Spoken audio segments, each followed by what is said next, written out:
qui danse aussi. Marie Vanham. Voilà, bravo. Rolando Jaramba. Oui, Rolando.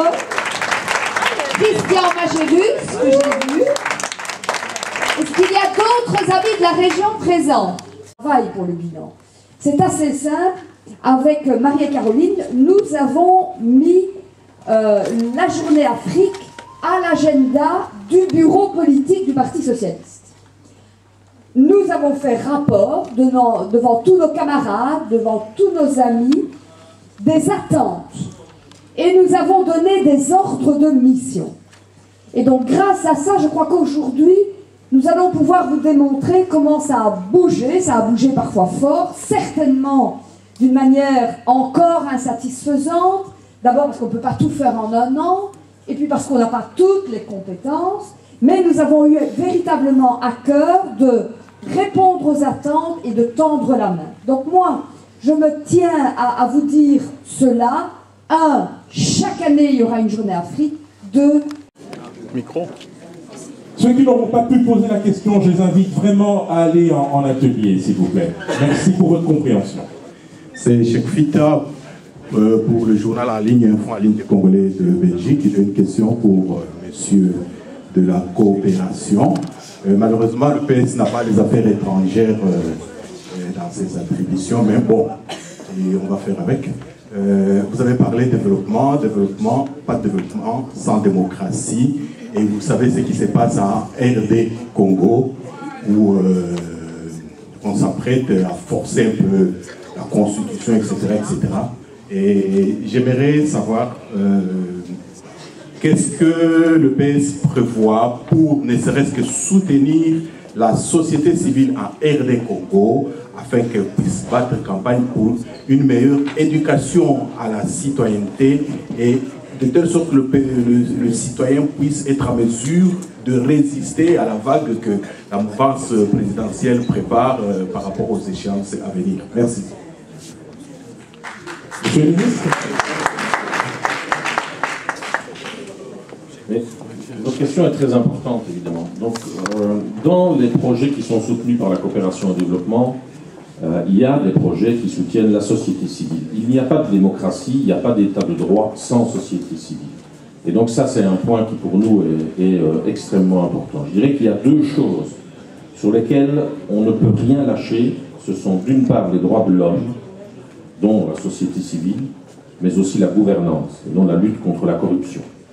Et ça, ce sont deux balises qui pour moi sont infranchissables.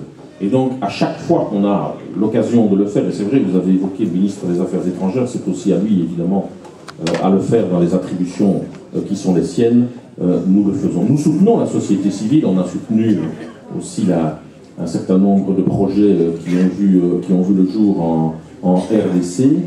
Et pourquoi le faisons-nous? Parce qu'on considère que si le but ultime de la coopération au développement est de construire un état de droit, dans un état de droit, il y a une société civile forte.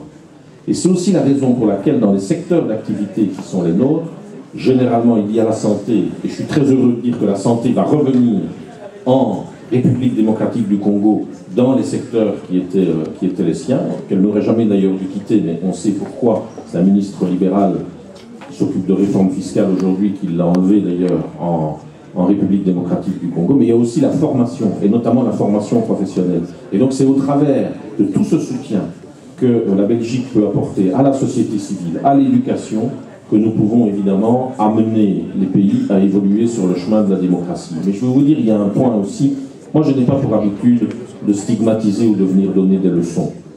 Je crois qu'il faut avoir une autre approche des choses, mais une approche avec de la fermeté sur les deux éléments évoqués tout à l'heure, droit de l'homme, droit de la presse, droit d'association, société civile et gouvernance. Un pays ne peut pas se développer sur base de la corruption, c'est totalement impossible. Et donc nous y sommes extrêmement attentifs dans l'ensemble des pays qui sont les pays partenaires de la coopération, parce que ce n'est que comme cela qu'on pourra construire l'état de droit.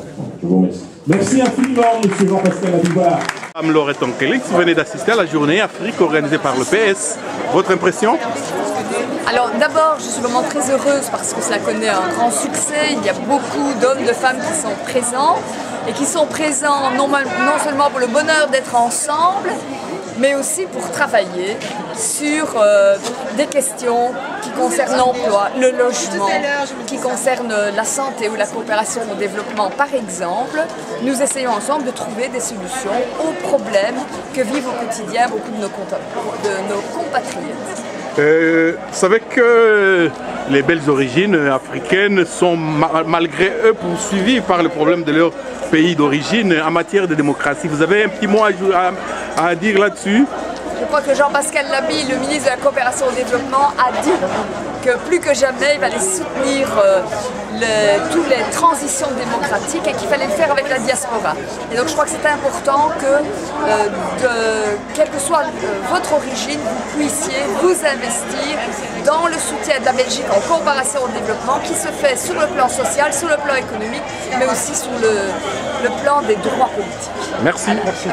Lydia Moutiébélé, bonsoir. Bonsoir, Chakita. Vous avez assisté à la soirée africaine organisée par le PS. Bien sûr. Quelle impression?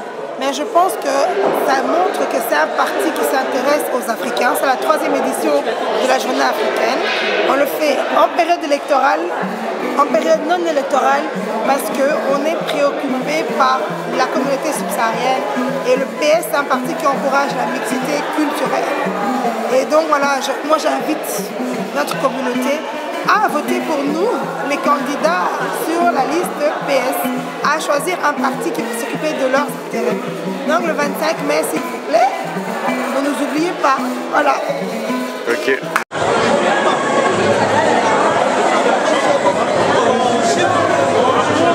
Voilà les